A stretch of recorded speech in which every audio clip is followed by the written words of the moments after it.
Mari kita berdoa. 我们低头祷告。 Terima kasih untuk waktu yang Tuhan berikan untuk kami bisa beribadah bersama pada hari ini.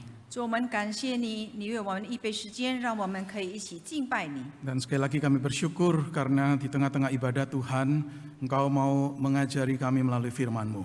主，我们感谢你，在你的敬拜里，你也要教导我们明白你的话语。 Kami sungguh mohon berkat Tuhan dinyatakan melalui pembelajaran firman Tuhan pada hari ini. 借助你的话语，让我们每个人都蒙恩。 Dan biarlah apa yang kami pelajari bukan berhenti sebagai satu pengetahuan di benak kami, tetapi sungguh menjadi sesuatu yang juga berpengaruh mengubah hidup kami. 我们不但只听到，而我们所听得到能改变我们的生活。 Di dalam nama Tuhan Yesus kami berdoa. 奉耶稣基督的名祷告， Amin. 阿门。 Saudara, khotbah di mimbar di GKI Puri Indah yang khusus membahas topik-topik tertentu, topik-topik pengajaran, topik-topik doktrinal itu hanya 6 kali dalam setahun. 弟兄姐妹们，在一年之内，布利堂会的讲台上，只有6次的讨论关于耶稣基督教义的主题。 Hari ini saya diberi kesempatan untuk membahas salah satu dari 6 kali topik yang dibahas dalam tahun ini. 今天的讲题就是这个6次之一。 Topik yang akan kita bahas adalah berkaitan dengan doktrin atau pengajaran tentang Yesus Kristus. 今天我们要讨论的就是关于耶稣基督。 Dan kita akan merenungkan topik tentang memahami duinatur Yesus Kristus. 就是说，理解耶稣基督的神人二性。 Sangat penting untuk kita tahu ajaran-ajaran dasar iman Kristen kita. 我们每个人都必须清楚地明白我们的信心的教导， Dan itu bukan hanya berhenti sebagai satu pengetahuan di benak kita, 不是只在我们头脑里的知识， tetapi juga menjadi sesuatu yang berpengaruh kepada bagaimana kita menjalani hidup sebagai orang percaya. 可是要影响我们成为信徒的生活。 Ada 2 bagian firman Tuhan yang akan kita baca dan pelajari terlebih dahulu sebagai landasan untuk kita membicarakan topik ini. 这里我们要读2段的经文，成为我们学习神的话语的基础。 Yang pertama adalah dari Yohanes pasal yang pertama ayat 1 dan ayat 14. 第一是约翰福音第1章第1和第14节。 Pada mulanya sudah ada firman, firman itu bersama dengan Allah, dan firman itu adalah Allah. Ayat 14. Firman itu telah menjadi manusia dan tinggal di antara kita, dan kita telah melihat kemuliaannya, yaitu kemuliaan sebagai anak tunggal Bapa, penuh anugerah dan kebenaran. 第1节，太初有道，道与神同在，道就是神。第14节，道成了肉身，住在我们中间，充充满满的有恩典，有真理。我们也见过他的荣光，正是父独生子的荣光。 Saudara, sebutan firman itu adalah sebutan untuk Tuhan Yesus. 弟兄姐妹们，这个道就是指着耶稣。 Dan kita melihat di ayat pertama tadi bahwa bagaimana Yesus itu dinyatakan dalam eksistensinya sebagai Allah. 就是我们看在1节中，耶稣就是那个道，就是基督。 Perhatikan beberapa ungkapan yang muncul di 我们 ayat 来 tadi. 再仔细看第1节。 Dikatakan pada mulanya sudah ada firman. 太初有道， Pada mulanya sebelum segala sesuatu ada, firman itu sudah ada. 在万物造成之前，道已经有了。 Pada mulanya sebelum dunia diciptakan, segala sesuatu diciptakan, firman itu sudah ada. 在创世之前，这个道已经存在了。 Kemudian dikatakan firman itu bersama dengan Allah. 又说道与神同在。 Sudah pernah disampaikan khotbah tentang Allah Tritunggal di gereja ini. 在这里我们有讨论过关于三位一体， Sudah keyakinan kita akan Allah Tritunggal ada satu Allah bereksistensi dalam 3 pribadi. 就是一神，可是有3个位格。 Dan pribadi yang disebutkan sebagai pribadi firman atau pribadi anak atau Yesus ini dikatakan memiliki hubungan yang intim dengan pribadi Allah. 这个道的位格就是说，他与上帝有着亲密的关系。 Bahkan kemudian dikatakan di kalimat berikutnya firman itu adalah Allah. 就是说这个道就是神。 Sudah secara esensi dan naturnya firman itu adalah Allah sendiri. 就是这个道就是神， Dia adalah Allah sepenuhnya. 他是完整的神。 Sudah kalau dia Allah berarti dia bukan ciptaan. 说他是神，他是不创造之物。 Bahkan sebagai Allah dikatakan di ayat yang ketiga dia terlibat di dalam penciptaan. 他就是说他在万物之借作他造的。 Jadi jelas sekali ayat 1 itu mau menunjukkan eksistensi kekal dari Sang Firman ini. 就是说第一节强调说这个道的永恒的， Tidak ada satu masa, satu waktu di mana Sang Firman itu tidak ada. 没有一个时刻没有这个道， Karena dia eksis secara kekal. 因为它是永恒存在的。 Lalu kemudian perhatikan ayat 14. 那我们看14节， Firman itu telah menjadi manusia.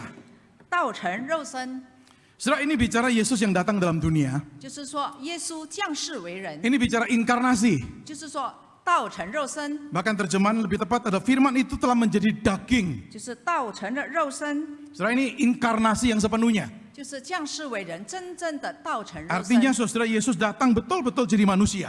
他真正的耶稣真的降世为人，住在我们中间， Manusia yang punya daging, manusia yang punya darah, punya tulang, punya jiwa. 就是有血有肉有灵魂的人， Jadi bukan setengah manusia, bukan hanya kelihatan seperti manusia. 不是看来好像神，不是一般的人。 Ini dinyatakan dengan tegas sekali di ayat 1 dan ayat 14 ini. 这在第1节和第14节很真切的强调， Bahkan sebelum firman itu menjadi manusia, dia sudah ada. 在道成肉身之前，这个道已经存在了。 Yesus pernah berkata, sebelum Abraham ada, aku sudah ada. 耶稣曾经说，还没有亚伯拉罕的时候，就有了我。 Saudara, ketika Yesus mengatakan itu, orang-orang Yahudi marah. 当耶稣这样说的时候，那一些犹太人都很发怒。 Umurmu berapa sampai mengatakan, sebelum Abraham ada, aku sudah ada. 你今年多大？你为什么很敢说，在亚伯拉罕还没有的时候就有了我？ Tapi kalau kita memahami dia memang betul-betul sudah ada pada mulanya, sebelum segala sesuatu ada, maka kita bisa mengerti kalimat Yesus itu. 可是当我们看到第1节太初有道，我们就明白耶稣所说的。 Lalu bagian perikop yang kedua kita baca dari Filipi 2 ayat yang ke-5 hingga yang ke-8. 第二段经文，我们要从腓立比书第2章第5到第8节。 Hendaklah kamu dalam hidupmu bersama menaruh pikiran dan perasaan yang terdapat juga dalam Kristus Yesus, yang walaupun dalam rupa Allah tidak menganggap kesetaraan dengan Allah itu sebagai milik yang harus dipertahankan, melainkan telah mengosongkan dirinya sendiri dan mengambil rupa seorang hamba dan menjadi sama dengan manusia. Dalam keadaan sebagai manusia, ia telah merendahkan dirinya dan taat sampai mati, bahkan sampai mati di kayu salib. 腓立比书第2章第5到第8节，你们当以基督耶稣的心为心，他本有神的形象，不以自己与神同等为强夺的，反倒虚己，取了奴仆的形象，成为人的样式，既有人的样子，就自己卑微，存心顺服，以至于死，且死在十字架上。 Saudara perhatikan beberapa ungkapan yang muncul di Filipi 2 ini. 当我们看在这个腓立比书第2章所出现的经 Saudara 文， ditegaskan bahwa Yesus adalah dalam rupa Allah, 就是说耶稣是有神的形 in 象， the form of God, dalam rupa Allah. 他本有神的形象， Artinya saudara dia nampak dari pengamatan luar, ini adalah Allah.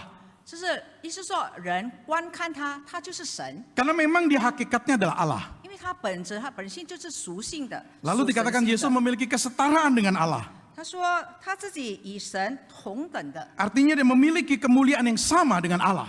意思说他与神有同样的荣耀。 Saudara, kita sekali lagi kembali pada doktrin Allah Tritunggal, Allah Bapa, Anak, dan Roh Kudus nih. 我们再次回到这个三位一体的位格中， Saudara, ketiganya itu setara, equal. 它跟3个位格是同等的， Tidak ada yang lebih tinggi, tidak ada yang lebih rendah satu dengan yang lain. 没有其中一位是比另外一位比高。 Maka di sini dikatakan dia memiliki kesetaraan nih dengan Allah nih. 就是说自己与神是同等的， Namun dia rela untuk mengosongkan diri. 可是他愿意虚己， Dia rela jadi hamba, dia rela jadi manusia. 取了奴仆的样式。 Saudara, ketika Yesus jadi manusia bukan berarti dia berhenti jadi Allah. 可是姐妹们、弟兄姐妹们，当他道成肉身的时候，不是说他就停止不成为神了，不 Ada 再 kalanya, 是神。 ada kalanya kita bisa berpikir seperti itu. Oh, dia berhenti sejenak jadi Allah, lalu kemudian berpindah menjadi manusia nih. 可是我们会想到，他可能是暂时不再是神。 Tetapi mengosongkan diri bukan berarti dia berhenti jadi Allah. 可是虚己的意思，不是说他不再是神。Mengosongkan diri juga bukan berarti dia menanggalkan sifat-sifat atau atribut-atribut ilahinya. 虚己也不是说他就放弃他一切的神性， Tetapi saudara, mengosongkan diri artinya dia secara sukarela membatasi diri untuk tidak memakai atribut-atribut ilahinya itu. 这里的意思就是说，他情愿自己暂时的不使用那他属神的属性 Dia rela lakukan itu karena apa? Untuk menyelamatkan manusia. 啊，为了什么呢？为了拯救人类。 Maka kemudian muncul ungkapan ini, dia menjadi sama dengan manusia. 就是说，后来他说，成为人的样式， Being born in the likeness of man. Dia dilahirkan, saudara, seperti manusia.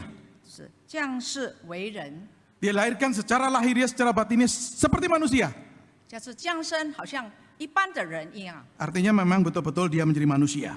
就是他真正的是真正的人。 Maka dia bisa mengalami lapar, bisa letih, bisa menangis, bisa sedih, bisa menderita, dan bahkan bisa mati. 啊，他就是能感受到我们所感受的，就是他能痛苦、悲伤，他能饥饿还疲乏，就是好像我们所感受的。 Bahkan diulangi lagi dengan kalimat yang terakhir dalam keadaan sebagai manusia. 就是说，他既有人的样子， Artinya orang yang lihat Yesus saat itu mendapati ini manusia. 当时的人看到他就是完整的人。 Jadi saudara, saya cuma mengajak saudara untuk melihat dua perikop ini. 啊，弟兄姐妹们，我只要大家来学习这两段的经文。 Masih banyak perikop yang kita bisa baca dan kita pelajari. 其实还有许多经文，我们可以在讨论，可以学习。 Tetapi dari dua perikop ini saudara, paling tidak kita bisa mengambil kesimpulan 啊，所以第一限度从这个两段的经文，我们可以做一个结论。 bahwa Yesus Kristus yang kita kenal, yang kita sembah adalah Allah sepenuhnya dan manusia sepenuhnya. 那我们所敬拜的耶稣基督是真神、真人。 Ketika dia berinkarnasi datang sebagai manusia, saudara, natur manusia itu bersatu selamanya dengan natur ilahinya. 当他道成肉身之期间的时候，他的人性与他的神性就合一的。 Maka inkarnasi itu bukan berarti sifat atau atribut ilahinya ditanggalkan, dilepaskan, bukan. Tetapi natur manusia dan atribut sebagai manusia itu ditambahkan. 就是说，当他在道成肉身的过程当中，不是说他属神的属性神性已经丧失了，而是在神性里多加了一个神 Maka 人 saudara, 性。 ketika kita bicara topik ini, dui natur Yesus Kristus, kita bicara Yesus satu pribadi, tetapi memiliki dua natur, dua hakikat. 当我们讨论关于耶稣基督的人神二性的时候，就是说，在一个位格里有两个本质。 Saudara, kita harus sadar pemakaian istilah-istilah manusia seperti pribadi, hakikat, natur. Ini kata-kata yang memang mau tidak mau kita bisa pakai, kita bisa pinjam untuk menggambarkan tentang Allah. 弟兄姐妹们，我们用这许多名词，就是说位格啦、本质啦、神性、人性，是让我们可以明白耶稣基督的本质。 Tetapi kita harus akui, kata-kata itu pun terbatas. 可是我们要承认，这一些都是有限的， Tidak bisa secara sempurna menggambarkan tentang Tuhan kita. 不能完整的来描述我们的耶稣基督。 Yesus satu pribadi dengan dua natur. 耶稣基督是一个位格，有二性， Dia adalah Allah. 他就是神， Maka Yesus bisa disebut Immanuel, yang artinya Allah menyertai kita. 他就是称为以马内利，那与我们同在的神。 Tidak heran Yesus pernah berkata pada para muridnya, aku menyertai kamu sampai akhir zaman. 是耶稣基督曾经对他的门徒说：“我要与你们同在，直到世纪的末了。” Sebagai Allah, dia bisa melakukan mujizat yang hanya bisa dilakukan oleh Allah. 成为神，他则能行那些神迹，只有神能行的。 Dia bisa menyembuhkan orang sakit. 他能医治病人， Dia bisa membangkitkan orang mati. 他能使死人复活， Dia bisa menenangkan badai. 他能使暴风浪平 Dia 静， bisa mengampuni dosa. 他能释罪。 Saudara, itu semua adalah karena dia sebagai Allah nih. 是因为他是神， Tetapi dia juga sebagai manusia. 只是作为人， Maka dia lahir dari seorang wanita. 他是有一个童女而生的。 Dia bertumbuh secara fisik maupun juga secara hikmatnya. 他以身量和智慧上不断的成长， Dia bisa merasa lapar dan haus. 他能感受到饥饿、口渴， Dia bisa lelah dan perlu tidur. 他也是很疲乏，需要睡眠， Dia bisa mengalami kesedihan.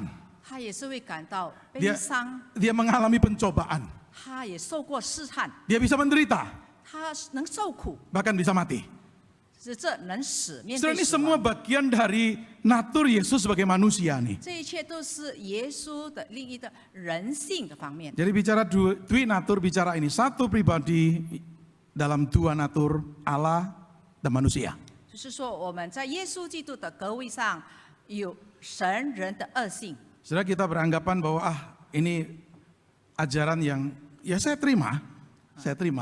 可能一般的弟兄姐妹说我就接受这样的接受这个理论， Saya percayai. 我相信。 Tetapi tahukah saudara bahwa dalam 500 tahun pertama dari sejak gereja berdiri, gereja itu mendiskusikan topik ini dalam satu diskusi dan perdebatan yang panjang. 可是弟兄姐妹们，你要知道，在最初500年的教会历史的生活，已经经历了长期的讨论，就是关于这基督耶稣的神人二性。 Saudara, dalam 500 tahun pertama, gereja khususnya para pemimpin mencoba memikirkan bagaimana memahami dui natur ini. 在这个500年之内，他们一般的人就是怎么样在思想，怎么样来了解、理解这个耶稣基督神人的二性。 Maka ada beberapa ajaran yang pernah muncul. 其实有许多教导出现。 Ajaran-ajaran yang akhirnya dinyatakan salah oleh gereja.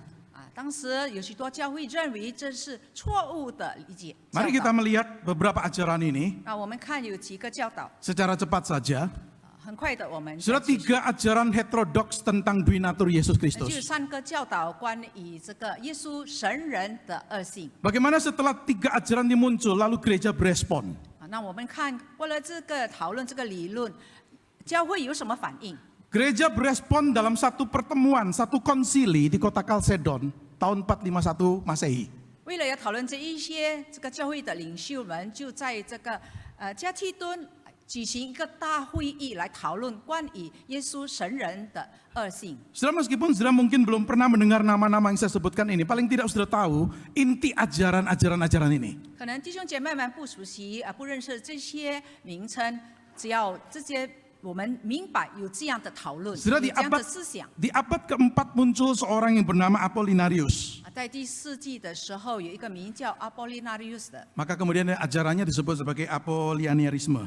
就是亚波罗主义 ，Apollinarius 主义。 Saudara, bagaimana bishop ini, pemuka agama ini memikirkan tentang dua natur Yesus? 这个宗教人物他的思想是怎么样的呢？ Lalu dia mengambil kesimpulan ini. 他做了一个总结： Yesus ketika datang, 当耶稣基督道成肉身， dia cuma mengambil tubuh manusia. 他取了人的身体， Sedangkan roh jiwanya atau pikirannya itu adalah Allah yang mendiami. 但耶稣基督人思想和灵魂是被耶稣基督的思想、灵魂所期待。 Artinya saudara, kalau kita boleh gambarkan dengan sederhana seperti ini. Yesus, Allah dan manusia itu artinya begini. Tubuhnya manusia.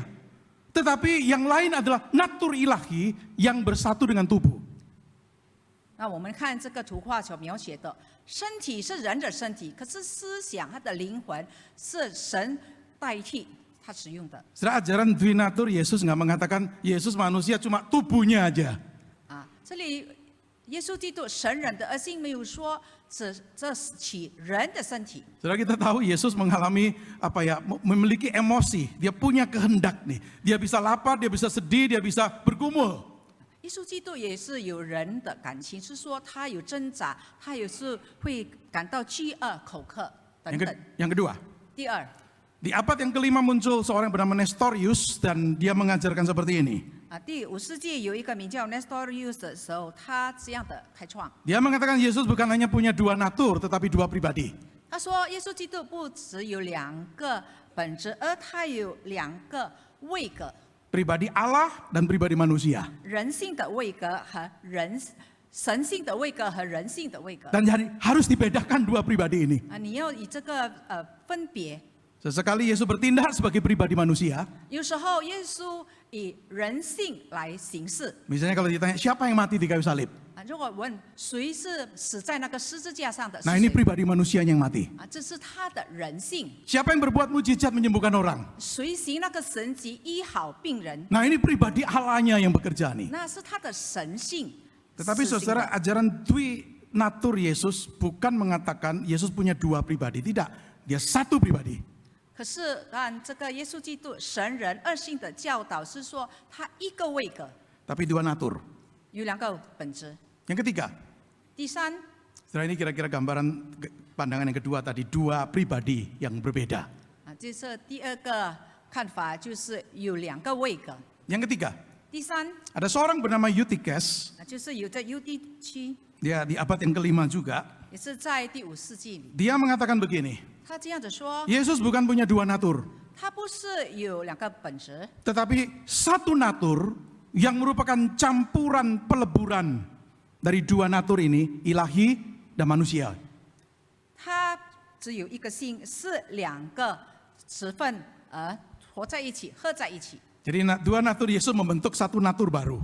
这个两个本质来合起来成为一个字体， Jadi saudara kira-kira dengan gambar yang seperti ini. 就是好像用这个图画来描述。 Natur ilahi, natur manusianya bercampur memiliki natur baru. 这个它神性、人性合在一起，一个改造了一个新的人性，一个新的位格。 Jadi saudara perhatikan di dalam sejarah gereja dalam 500 tahun pertama, para pemikir Kristen sudah memikirkan gimana ya ini kesatuan ini nih. 弟兄姐妹们，我们来看，在最初的500年，那个很多教会的领袖已经为了这个主题来讨论。 Tetapi tiga ajaran ini dinyatakan keliru. 可是这个三者教导是说是错误的。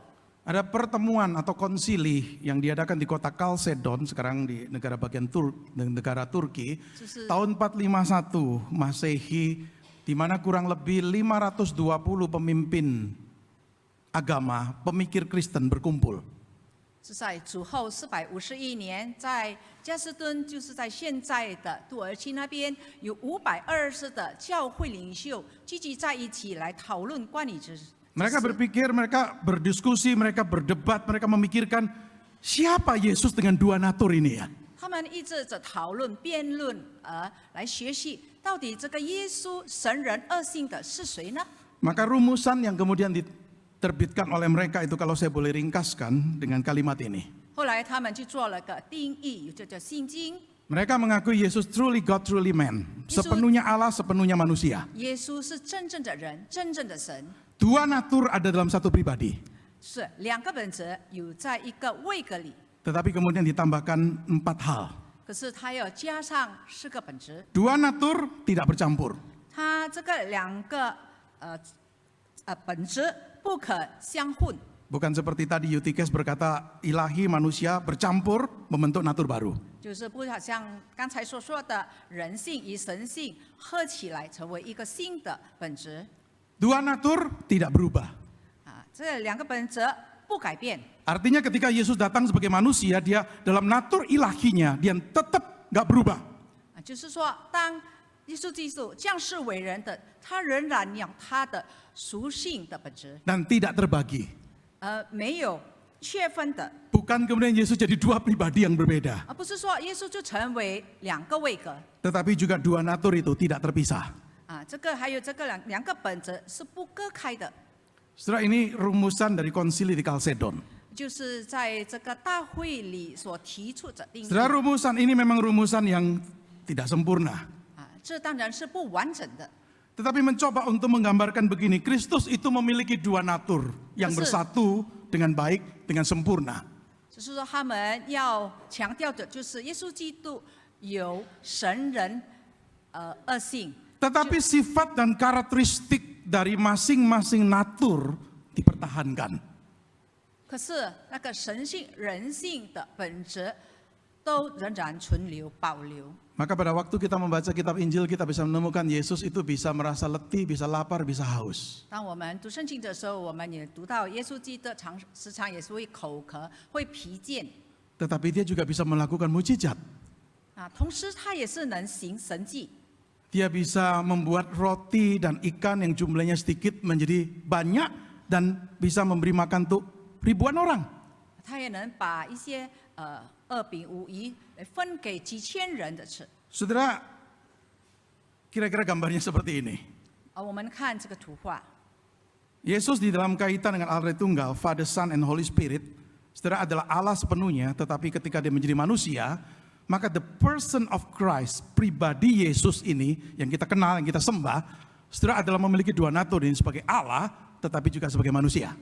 这个道，耶稣本来他是神，他在道成肉身的过程的时候，他是拥有了多加了一个人性。 Saudara, rumusan Konsili Kalsedon inilah yang kemudian diterima di kemudian hari oleh gereja-gereja, banyak gereja sampai saat ini. 这个提出的定义就是许多教会可以接受的， Termasuk gereja kita. 包括我们的教会。 Mengakui satu pribadi dua natur. 就是说我们相信耶稣基督的神人二性， Yang tidak bercampur, tidak berubah, tidak terbagi, tidak terpisah. 不可相混，不可改变，不可切分，不可各离的。 Saudara, istilah yang seringkali orang munculkan melalui ajaran ini adalah istilah hypostatic union. 在此有一个教导出现，就是 hypostatic union。 Artinya kalau saudara nanti googling di internet atau saudara dengar satu orang berkata atau menyebutkan hypostatic union, paling tidak saudara tahu ini yang dibicarakan itu satu pribadi, dua natur. 就是当你可能在网上找到这个 hypostatic union， 你就知道这个是耶稣基督神人的二性。 Tapi yang saya ingin katakan begini, saudara, kita harus akui tidak mudah untuk memahami hypostatic union ini. Kenapa? Karena dua natur dalam satu pribadi ini sebenarnya memiliki atribut-atribut yang sepertinya bertentangan. 弟兄姐妹们，其实我们不容易能够理解这个定义，因为这个本质，这个两个本质，他们实际上有很矛盾的看法。 Sebagai Allah, Yesus Maha Kuasa. 成为神，耶稣是无所不能。 Sebagai manusia, dia bisa lemah. 可是成为人的时候，他的身体会肿。 Sebagai Allah, dia Maha Tahu. 成为神，他是无所不知。 Tetapi sebagai manusia, dia bisa tidak tahu. 可是当常为人的时候，有时候他很多事情他不知道。 Sebagai Allah, dia Maha Hadir, ada di mana-mana. 成为神，他是无所不在。 Tetapi sebagai manusia, dia cuma bisa ada di satu tempat, gak bisa ada di mana-mana. 可是当成为人的时候，在一个特定的时间，他只能出现在一个地方。 Sebagai Allah, dia tidak terbatas. 成为神，他是无限的； Tetapi sebagai manusia, dia terbatas. 可是成为人，他是有限制的。 Saudara, ini loh, perpaduan dua natur yang kita anggap gak bisa klop sepertinya menurut kita nih. 在我们人的看法，这个两个本质是很难相合在一起的。 Maka mau tidak mau saudara kita itu menyadari adanya aspek misteri ini yang dalam upaya kita memahami dua natur ini. 弟兄姐妹们，愿意不愿意，我们要承认还有一些奥秘我们不明白的。 Bahkan dengan rumusan yang sudah diberikan oleh Konsili Kalsedon, tetap tidak seorang pun yang pernah menembus kedalaman tentang bagaimana Kristus itu benar-benar adalah Allah sepenuhnya dan manusia sepenuhnya. 甚至有了这个加基督的定义，那我们还是很辛苦，无法理解。那耶稣怎么样是真正的神，是真正的人？ Saudara, kita manusia memahami sesama itu mungkin masih lebih mudah daripada kita memahami pribadi Allah yang jauh melampaui kita nih. 弟兄姐妹们，若我们人之间彼此理解、彼此明白是比较容易。 Kalau saya boleh pinjam satu istilah dalam bahasa Latin, saudara, Yesus Kristus itu adalah sui generis, dalam arti dia unik, tidak ada bandingannya, tidak termasuk dalam kategori umum apapun. 弟兄姐妹们，那我要用一个名词来描述耶稣基督，就是说他是独一的，不属于哪一个宗派的。 Atau kalau boleh mengutip, satu orang berkata begini tentang Yesus Kristus. 有一个 Dia 人这 mengatakan, 样子说， he is in a class by himself. Saudara. Dia punya kategorinya sendiri, kelasnya sendiri sepertinya. 就是说耶稣基督他自成一派。 Kenapa? 为什么？ Karena hanya ada satu pribadi di dalam sejarah manusia yang pernah adalah Allah yang berinkarnasi, dan ini satu misteri inkarnasi yang jauh melampaui pemahaman kita untuk bisa memahaminya. 因为在人生的历史中，只有一个位格可以曾经道成肉身，这是对我们来说是一个奥秘，超乎我们人理性思想能够想到的。 Yang kita bisa simpulkan 我们能 adalah 做的总结， seperti ini. 就是好像这样。 Yesus ketika ada di dunia 当 sebagai 耶稣 manusia, 在世的 Yesus 时候， seringkali membatasi pemakaian atribut-atribut atau sifat-sifat ilahinya. 他限制自己不使用那属神的属性。 Ketika Yesus jadi manusia mengambil natur manusia, dia menerima pembatasan-pembatasan ini. 他在道成肉身的时期，他接受这样的限制。 Pembatasan ini bukan karena hilangnya atribut ilahi, bukan. 这个限制不是说他失去了属神属性的 Tetapi karena 那个事实， penambahan atribut manusia pada waktu dia berinkarnasi. 可是因为当他道成肉身的时候，他神性之外多加了一个人性。 Saudara, sekali lagi saudara, ini sesuatu yang misteri jauh melampaui akal kita untuk sanggup memahami kesatuan yang seperti ini. 弟兄姐妹们，真的这是奥秘，超乎我们所能够思想的。 Tapi saya coba berikan perbandingan. 那我做一个比喻 Sekalipun perbandingan atau analogi ini nggak sempurna. 啊，这是不完整的比喻。 Saudara, seorang pelari cepat tercepat di dunia mengikuti perlombaan lari 3 kaki, di mana dia harus berlari dengan salah satu kaki diikat ke kaki rekan larinya. 啊，世界上我们看这个在比赛的时候，有一个世界最快的短跑运动员参加3人腿比赛，那他一个腿就必须绑在他赛跑合挡的腿上。 Meskipun kapasitas fisiknya nggak berkurang, tapi kondisi yang dialami membuatnya terbatas. 虽然他的体能没有减弱，可是但他的身体的状况限制了他。 Bahkan jika rekan larinya adalah pelari cepat tercepat di dunia, waktu mereka akan jauh lebih lambat jikalau masing-masing bertanding secara terpisah. 甚至他的合挡是世界上第2最快短跑的运动员，他们的成绩也会比他们单独比赛的时候慢得多。 Saudara, pelari tercepat itu punya kapasitas sendiri. 啊，他最快的运动员，他有他自己的成绩。 Tetapi ketika dia mengikatkan kakinya dengan pelari lain, kapasitasnya tetap ada, tetapi kondisi membuatnya terbatas. 可是当他的腿与他的同伴的腿一起绑住的时候，他的速度有限制。 Atau mungkin sama seperti katakanlah seorang petinju, dia rela untuk satu tangan diikat, dia cuma bertinju dengan satu tangan. 还有另外一比喻，就我们看一个这个世界的拳击手，他比赛的时候只有用一个手。 Saudara, dia punya kapasitas sebagai petinju yang hebat. 他其实有这个体能， Tapi demi acara pertandingan yang cuma satu tangan ini, dia rela diikat dan dia bertinju nih. 可是为了这个比赛期间，他情愿来顺服参加这个条规， Dan tentu ada pembatasan. 当然是有限制的。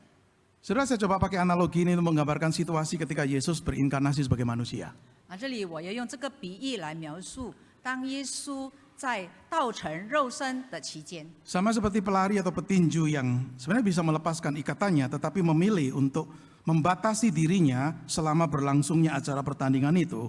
Demikian pula inkarnasi Kristus adalah pembatasan yang dipilih sendiri dan sukarela. Dia tidak harus jadi manusia. Dia tidak harus mengambil natur manusia, tetapi dia memilih untuk melakukannya. 就好像这个赛跑员和其他的运动员，他们其实可以不限制自己来参加比赛，可能他们情愿的选择，为了要顺服这个条规。耶稣基督也是这样，他其实不必来限制自己成为人，他可以用其他的方法，可是他是情愿顺服。 Maka selama masa inkarnasi, saudara, keilahian dan kemanusiaannya berfungsi bersama. 是在道成肉身的期间，他的人性跟他的神性是一起同行的。 Itulah yang dikatakan di Konsili Chalcedon bahwa dua natur ini nggak terpisah. 就是在加克顿所提出的这个2个本质都存留。 Tapi sekali lagi saudara kita ini mengalami kesulitan untuk mengerti psikologi, pengalaman, pergumulan pribadi yang seperti ini nih. 可是因为有限的我们无法来理解这个真理。 Tapi inilah dui natur Yesus. 可是这是耶稣基督神人的恶性。 Maka saudara bisa melihat dia bisa melakukan mujizat, 就是弟兄姐妹们，你看耶稣基督能够行神迹， tapi dia juga bisa lapar. 可是他同时也是会感受到肚子饿， Dia bisa tahu pikiran manusia. 他知道人所想的。 Tapi ketika ditanya tentang akhir zaman, dia bisa berkata, aku tidak tahu. 可是当人家问他世界的末了，他说我不知道。 Ini sesuatu yang bagi kita ketika membaca kitab suci sudah nggak mudah untuk kita pahami ini. 就是当我们读圣经的时候，这个真理我们所读的多少时候我们都不明白。 Maka sekali lagi saudara, rumusan konsili Chalcedon nggak sempurna. 只是说这个加斯敦的所提出的定义是不完整的。 Tetapi kita melihat sebagai satu upaya untuk supaya kita ini tidak sampai kemudian tersesat dalam pemahaman kita tentang dua natur ini. 可是这是最低限度会教导我们，而不当面对异端的时候怎么行。 Saudara, kenapa pembahasan tentang dua natur ini penting untuk kita? 弟兄姐妹们，为什么我们要讨论关于耶稣基督神人的二性呢？ Kadang kita berpikir ini doktrin, ini ajaran, ini cuma teoritis nih. 可能我们说这是在理论上而已，这是基督定义而已，我们为何要学习呢？ Apa pentingnya bagi kita? 对我们如何的重要？ Saudara, itu penting. 其实很重要 Karena berkaitan paling tidak dengan beberapa hal ini. 最少有几个重点我们要看， Berkaitan dengan keselamatan penebusan yang sempurna bagi kita. 有关我们的救恩救赎。 Kita memerlukan juru selamat yang 100% Allah, 100% manusia. 我们需要那真正的神、真正的人的救赎主， Karena hanya Allah yang bisa menyelamatkan. 因为只有上帝可以拯救我们。 Tanpa keilahiannya Yesus nggak mungkin bisa menanggung dosa dunia loh. 如果他没有这个属神的神性，他不可能担当我们的罪恶。 Kalau dia bukan Allah, tidak mungkin bisa mengalahkan maut, kematian ini. 如果他不是神，他不能战胜死亡。 Manusia yang terbatas nggak mungkin bisa seperti itu. 那有限制的人不可能做到。 Tetapi sebagai manusia, saudara, dia bisa mewakili kita. 可是成为人，基督能够代表我们， Dia memberikan dirinya sebagai korban untuk penebusan dosa, mati di kayu salib. 他代替我们死在十字架上来担当我们的罪恶。 Sebagai manusia dia bisa mati. 成为人，他能面对死亡。 Maka saudara, kalau boleh diringkaskan, kalau saya boleh pinjam satu kalimat yang saya pernah baca. Orang ini berkata begini, dia mengatakan bahwa sebab hanya Allah yang bisa menyelamatkan dan hanya manusia yang bisa mati. Kristus adalah keduanya. 正如有人在说，只有上帝才能拯救，只有人才能死去，而基督两者都有。 Kenapa penting? 为什么很重要呢？ Penting bagi kita yang kedua karena berkaitan dengan pengantaraannya yang penuh simpati bagi kita. 因为它是充满的同理心的中保。 Kita butuh seorang pengantara yang mewakili kita menghadap Allah dan mewakili Allah berbicara pada kita. 我们需要一个中保来代表我们亲近上帝，我们也需要一个中保来代替神，来成为我们的中保。 Sebagai Allah, dia punya akses ke tahta surgawi. 因为他是神，他可以很容易的亲近上帝。 Sebagai manusia, dia pernah mengalami pergumulan, kesulitan, pencobaan, dan dia tahu apa artinya jadi manusia. 成为人，他已经经历过痛苦、饥饿等等，他能体恤我们所经历的。 Saudara, kalau dia tidak pernah menjadi manusia, tidak akan mampu dia melalui mengerti secara pengalaman apa artinya dicobai, apa artinya sedih, apa artinya lapar, apa artinya bergumul. 弟兄姐妹们，若耶稣基督不曾住在人间，他就不能经历过什么叫做饥饿，什么叫做口渴，什么叫做痛苦。 Maka Ibrani 4, 15, 16 ayat yang saya percaya kita pernah baca tertulis seperti ini. Sebab imam besar yang kita punya bukanlah imam besar yang tidak dapat turut merasakan kelemahan-kelemahan kita, sebaliknya sama seperti kita. Ia telah dicobai dalam segala hal, hanya saja ia tidak berbuat dosa. Sebab itu, marilah kita dengan penuh keberanian menghampiri tahta anugerah, supaya kita menerima rahmat dan menemukan anugerah untuk mendapat pertolongan pada waktunya. 希伯来书第4章第15、16节这样说：因我们的大祭司并非不能体恤我们的软弱，他也曾凡事受过试探，与我们一样，只是他没有犯罪。所以我们只管当然无忌地来到施恩的宝座前，为要得连续蒙恩惠，随时的帮助。 Dia bisa mengerti pergumulan kelemahan kita.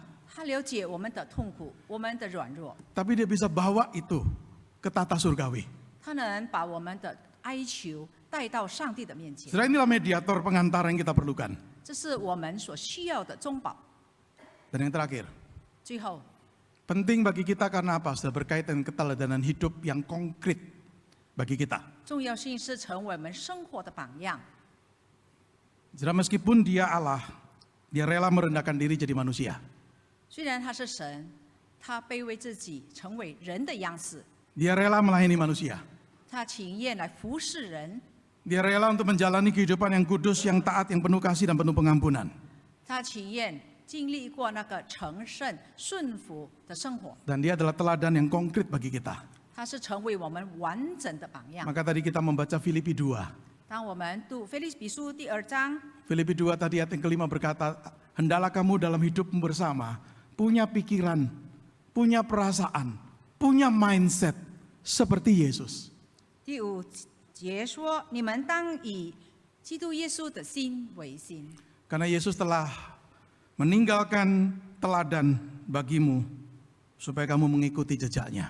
耶稣基督也已经施下榜样，那你们要效法他的榜样。 Mungkin ada orang berpikir begini, 可能有人这样子说 wah standarnya Yesus terlalu tinggi.